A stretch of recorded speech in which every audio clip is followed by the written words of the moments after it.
What's going on, guys? Welcome. We've got the starter motor replacement that we needed to do on the 2004 BA wagon. So at the back of the alternator here, you guys will see a power lead gets unbolted. We unplug that terminal. Then there's one bolt down the bottom that gets removed. Right at the top of the alternator, there's one final bolt. With both those bolts out, the starter motor just yanks straight out. So I wanted to give a quick shout out to the people that had already made a video on how to kind of do this job on a BA wagon, because they definitely did help me. But I found there were a few points that were, not shown very well or hard to see. So I try to do my best for you all, for anyone else that might need a little bit of extra clarification. Over this intro, guys, I just wanted to thank everyone for supporting the channel so far. You guys are legends, really motivating me to keep going with making videos and hopefully helping you all along the process. So on this 2004 BA, the starter motor more often than not would get the car going of late. And then eventually every, say 3 or 4 days, the starter motor would have to sit there for a minute or so until, the engine turned over. So at this point, because it was a high kilometer car, and what we needed to do was just get the car back on the road, I found a second-hand unit from the wreckers. It was from a BF model, and I found that it had a lot of freshness about it, some new stickers and little signs that I'm like, okay, this is a bit more of a new unit. So I wanted to show you all for the two bolts, the one at the top, the one down the bottom. They're a 13mm bolt, and I used a socket here and a really long extension, which proved to be very, very handy. I don't think I could have done it without this extension. So I'll basically go through and show you guys what I did step by step. So at the back here is a power lead. It's held on by a 13mm nut. With that nut removed, the power lead comes straight off. There's a blade terminal connection right here, and it's like a little male one. The female connector just pulls straight off, nice and easy. Finally, the hardware, we've got the two bolts, the one down the bottom and the one down the top. Now the one at the top, guys, is the tricky one. That's the one that's really hard to get. You're going to be swearing, you're going to be cutting your hands, but you have to do it by feel, really. I'll show you guys what I did for the top one. But before we get started, for your safety, guys, make sure you go disconnect your battery. Always better to play it safe. You only have one life, so please look after yourselves. Okay, with that battery disconnected, guys, let's go under the car, and just showing you all here that if you look towards the driver's side, you might see the beginning of the power lead coming through underneath the power steering rack and then coming up and bolting into the starter motor. So for anyone not sure where it is, you can use the red lead as a bit of a signal. Alrighty, so there's a little rubber grommet boot here covering the nut that holds the power lead onto the starter motor. So you can grab your 13mm socket and your ratchet, or a 13mm spanner if that's all you got, and you can break loose the securing nut here. Okay, you're able to remove the 13mm nut, and once that's done, you can just pull off the power lead from the terminal that was sitting on there, and then you can tuck it out the way so it doesn't bother you as you're working on the next step. So you're able to just pull out the terminal connection here. Make sure you don't hold the cable and pull. Just hold the end of that little black plastic female connector and pull it from there. Okay, now the starter motor bolts are all that's left. If we start with the bottom one, that's the easiest one to get to. What we can do is not remove it completely. If we just crack it loose, then work on the top one. Once the top one's removed, we'll come back to the bottom one and remove the bottom one fully. So 13mm socket, get your spanner on, and just leave it halfway undone for now.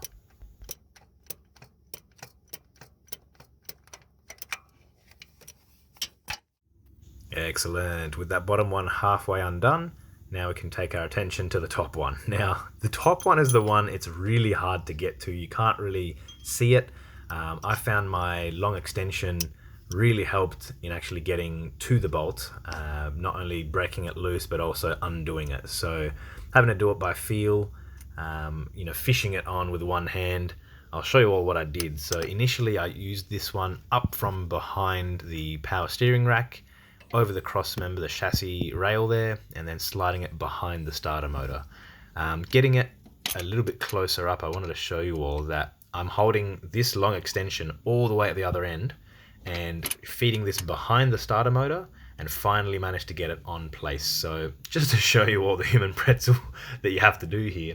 So I've got the hand going behind the chassis rail, going up over the back of the starter motor here, and you'll see the long extension there sitting onto that bolt. So I got the socket seated on the bolt really firmly, and then I started to break loose the actual bolt with the ratchet, and the rest I was able to do by hand.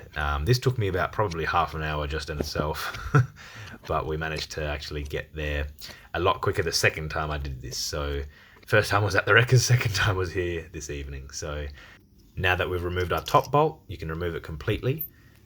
All that's left, of course, is that halfway undone bottom bolt. So what you guys will see here is it's quite loosey-goosey, only the bottom bolt holding it in. So at this stage, you can go through and remove that final bolt. So it's basically hand tight now, so you can remove this last bolt by hand. And if your starter motor's completely cactus, don't go chucking it in the bin. You can actually get a little bit of money back taking this to metal scrap recycling. So that's a little bit of a top tip for you all from the Ford Merc guy. They always go by weight, so heavier the metal it is, the better for you. So let's go and free Willy. Awesome, there it is. We're able to go and jimmy this. It's a bit of a Tetris game getting it out one-handed. I'm sure you guys with two hands you'll be fine, but I managed to just wiggle, jiggle, and jimmy the way out of the engine bay here.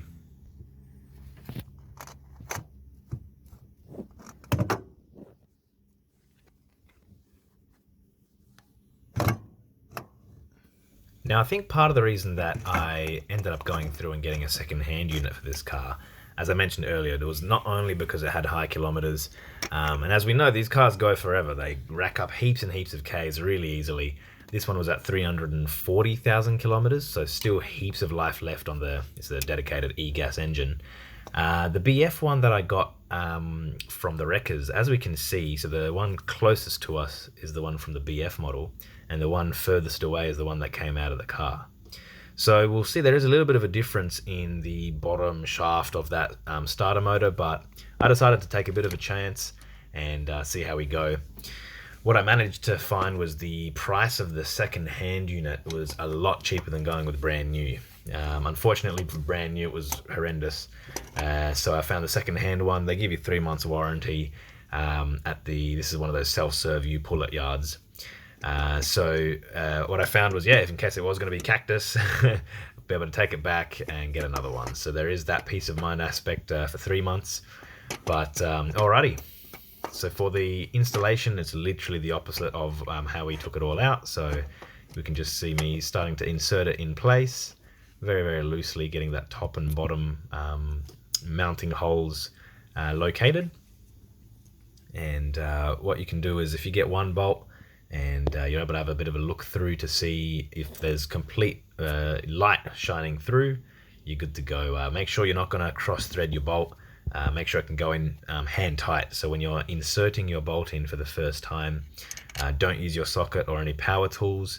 Make sure you can get it started by hand. So it took me a little bit of jiggling around for the actual starter motor, that housing bolt there to actually line up. But once we got there, boom shakalaka.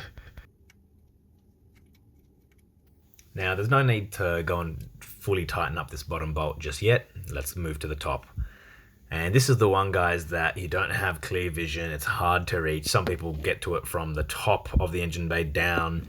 I found for me, going in with my long extension from behind the alternator, reaching up from underneath the car, I was able to go through and get the socket seated onto the bolt by feel. So really just initially shoving it up there very loosely, and then moving it around until I could feel that the socket was actually onto the head of the bolt there. Which took quite a few attempts, especially holding a video camera as well, but we got there in the end. So make sure again that you can get this one on started by hand. You do not want to be cross-threading this top one. You will have a really, really bad day. Not going to be able to get your car back together in one piece. So when you're tightening these up, make sure you're going to go tighten to the specified torque settings. Don't do what I'm doing and be lazy. Go get yourself a torque wrench, go get the torque settings, You really don't want your starter motor vibrating loose and falling out of the out of the block here, guys. So go do the right thing. As always, make sure that you're DIYing with care, safety. You know, we really don't want your car to be catastrophically getting damaged. So either get someone that's trained to do the job for you, or DIY with caution. Okay, so with that, all that we've got left to do, once we've tightened the top bolt and come down and tighten the bottom bolt, is just the power lead and that blade terminal that's on the back. The blade terminal just plugs straight on. Just make sure you fumble with it first, and then you can go and push it straight on. And that just clicks firmly in place. Awesome. Final lucky last step is that power lead, and then you're done. So let's go through, remove that 13mm nut that's on the thread here. Awesome, guys. Once you've got your nut off, once your nut's off there, guys, you can put on your power lead onto that shaft there, and then put the nut straight back on again. And that is the job done. All that we've got to do next is just test, make sure that it's all a functioning unit, since this was a second-hand one. The first startup was a little slow, but then from there onward, the starter motor was just working flawlessly. And it's such a beautiful sound that a car can start really easily. You know, I didn't actually know how slow that the starter motors are on these worn out, you know, vehicles. Once I got this replacement unit in, the car was so much quicker at starting up. It was amazing. It was actually really surprising, but it was a really, really good surprise. Now, guys, as I'm just finishing this up here, tightening that nut and then putting the grommet back on again, I just wanted to take a moment to thank you all again for this amazing, I think it's been about a year and a half since I've started making videos for you all. You know, it's been amazing seeing all the comments flooding through, all the, you know, subscribes that are being filtering through as well. It's just amazing seeing all of the Ford Falcon community and some of the Mercedes owners really getting through, supporting a bit of a local channel here. Okay, once we've gone through and reconnected our terminals, we're able to go and start the car and do a bit of a test. I found in this case, this second-hand starter motor was healthier than I could have imagined. Check this out, it just starts up so much quicker. I'd turned it off and on a couple times, and I was just so impressed with how quickly it was starting up now compared to previously. It was just leaving us stranded and really, really annoyed when we were trying to get to places in a rush. I was really stoked that I could get this job done, guys. I've never done a starter motor on a Falcon before, and as you can see, there wasn't a lot involved. It was a little bit fiddly, but we got there. So remember, you got to flick something for luck, and that's it. So that's the job done. Now, unfortunately, guys, my silver Ford Falcon wagon isn't my work car anymore, so it's being retired for a little bit, which means my new work vehicle, it's a Volkswagen Caddy. So it's a little caddy van. I'll be making some little videos of servicing and customization as I go, but I'll be squeezing for as many Falcon videos as I can. For now, guys, take care, be safe, catch you all soon. Bye, everyone.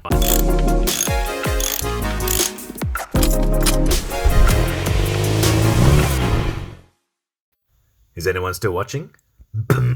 Start a motor. Beatbox.